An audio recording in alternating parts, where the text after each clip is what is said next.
Looking at his head, parang sabi ko lang, well, until now, parang he's not losing his hair. Ako, nung sabi ko sa kanya, in my head lang Yeah. na, okay pa rin, hindi pa rin siya nakakalbo. He mentioned that, I had SMP done. So, what is SMP? Yeah. Sabi ko sa kanya. So, there I found out, he educated me about it. So, I was so inspired. Sabi ko, hey, I want to have it done. We first started working together, Rico and I, siguro mga 2021. And that's good that you didn't notice at first na tattoo siya. Yes. And that's always the goal. Guys want to get SMP to draw attention away from the hair loss. If it's overly done, kunyari, we make it too dark, too low, then that defeats the purpose. Mas mapapansin ng mga tao. Gusto natin talaga as natural as possible yung approach with the overall look, like with the hairline especially, and how it blends with the sides and the back. Para mukhang full head of hair lang na you chose to buzz down. To add lang, Rico, you know what's the game changer for me? Yeah. Kasi I box with Rico Yeah. Actually, I called him. Sabi ko, Rico, you wanna do a boxing session? Yeah, sure. Okay. I was looking at his head. I was staring actually. Yeah. So, galing talaga ng SMP. So, I was more convinced Okay. to have it done. How many sessions should I need for Yeah. it to look good on me? Yeah, so with your hair loss level, and I think with most hair loss level cases, it's really 3 sessions. Yung iba inisip nila, bakit kailangan 3 sessions? Like body tattoos, you can sit through a session 8-12 hours, dire-diretso. And it's done. And it's done. Yeah. And iba rin talaga yung gusto natin maging results. So like with SMP, we want to have the separation of the individual impressions. Kasi we want to make it look like hair stubbles talaga. We have to know how tattoos heal to be able to get those kinds of results. So any given session, gusto natin may proper spacing. Because if we place them too close to one another at any given session, the individual dots might merge into one another. How long does the procedure take? So each session is around 3 hours. So that includes yung parang ginagawa natin ngayon, like some sort of consultation, especially during the first session. If you still have a few questions before we Do the magic. Yeah, do the magic. So is there like an expiration date for my head? Yung lifespan. Lifespan. Yeah. Generally, our clients get their touch-ups siguro mga 3, even 4 years. Some even 5 to 6 years. Okay. So the reason for that is SMP has a tendency to fade.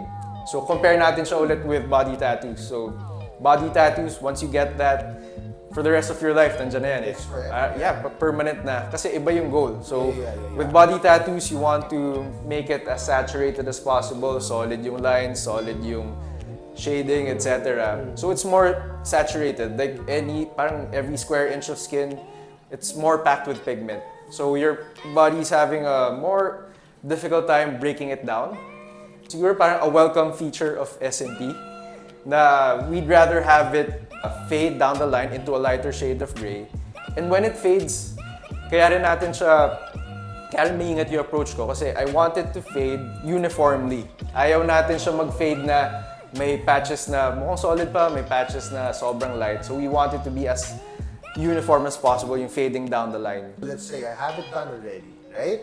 So what kind of like maintenance do I need to put something on my head or like dapat pa laging naka-zero yung shave ko? I mean, I don't know. SMP at the end of the day is just on your skin kasi tattoo siya eh.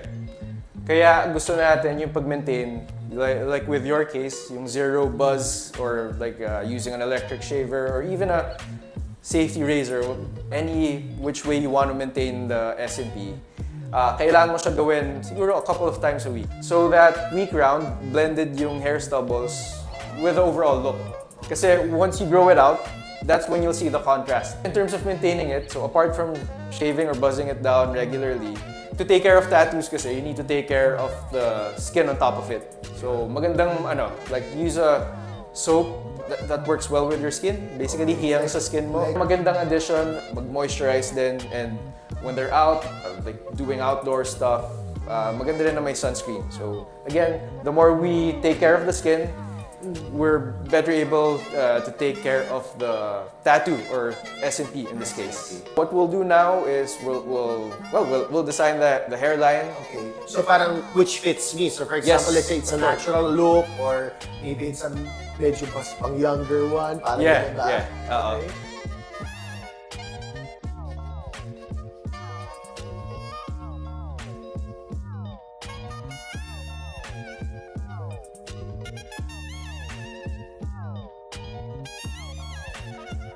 Alright, so second session, welcome back.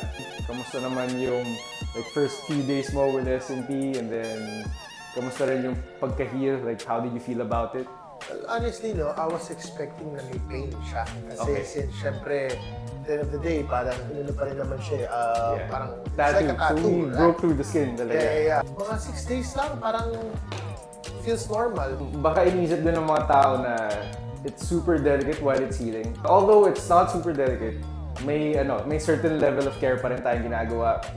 Gusto natin maingatan yung retention and of course to avoid infection, because at the end of the day, sugat siya on your scalp. Towards the end of the week from your last session, kamusta naman? Like, how did you find the hairline? Did you find that it was too light or it was too dark? At first, kasi, syempre may drastic feeling ako there's changes. Like, sabi ko, get to relive the old days. Kasi parang, it's been a while. Ever since naman, kahit nung bata ko, I still shave my head. So sabi ko, parang na-replicate yung dati kong itsura. However, after, I think 2 days siguro, no? So, medyo mapula siya. Tapos medyo may mga, parang, I would say, thick yung dots. Yung dots pala, sorry. Impressions medyo malaki. So, sabi ko, medyo parang, parang... Kinabahan ka? Hindi naman.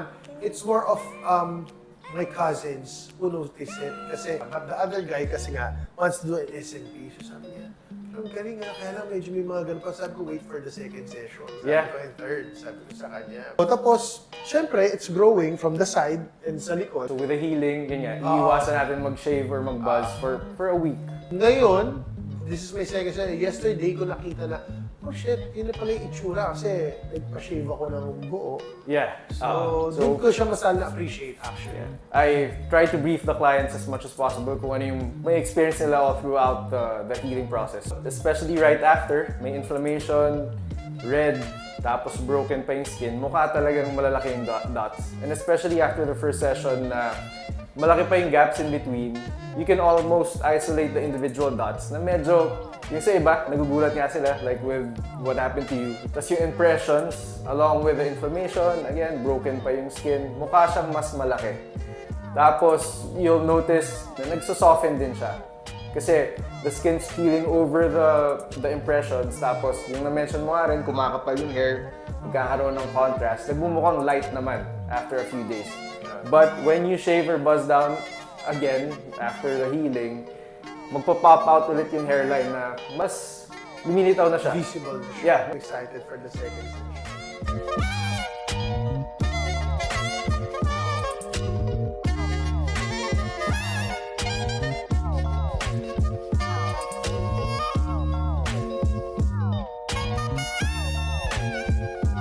Last session, third and last.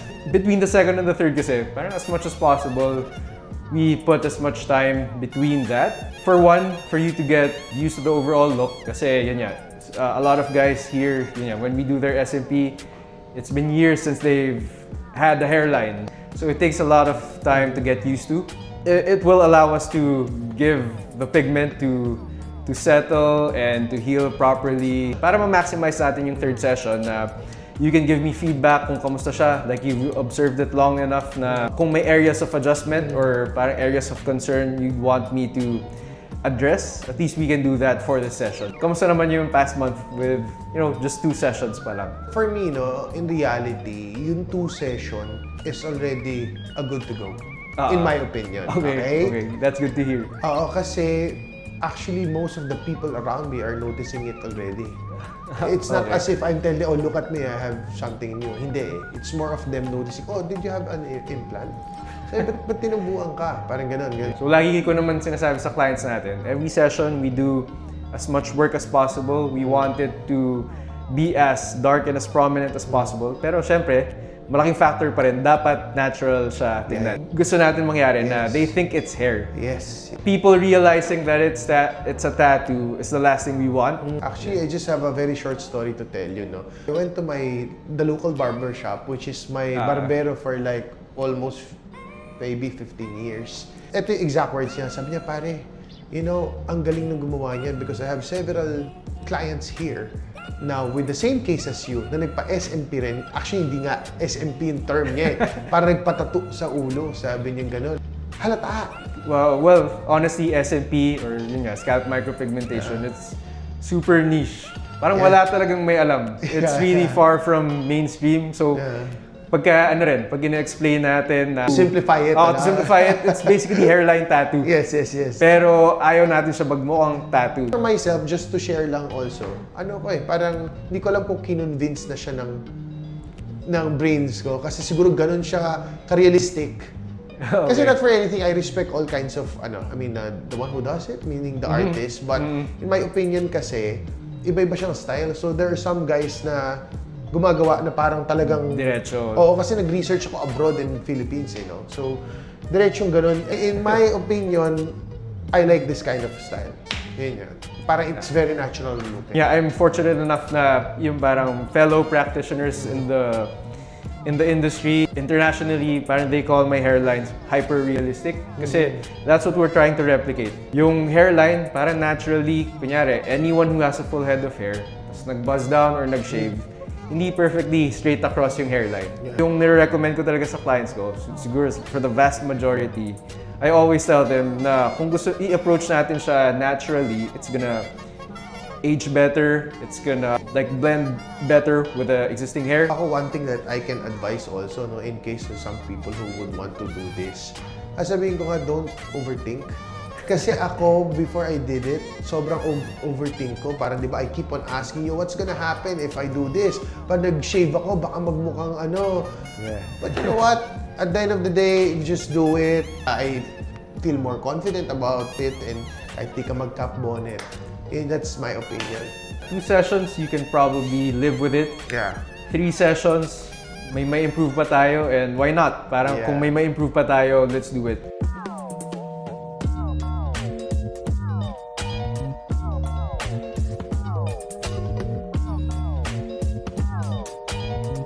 Last session density, yan. Wow! So, a lot denser. We tried to fill up all the possible gaps talaga para mas mag-blend pa siya with the hair on the sides and the back. Tapos, naglagay pa tayo ng dots here and there around the hairline para magmukha pa siyang natural. Yeah. So, it's a lot fuller. Ang galing, bro. I'm happy. Tsaka alam mo, bro, sabi ko nga nung second session, parang okay na siya. Pero pag third pala, talagang ang laki ng ginanda pa. SMP, ang galing. Alright. Nakakadagdag siya ng confidence, brother. Yeah, glad to hear that. Yeah.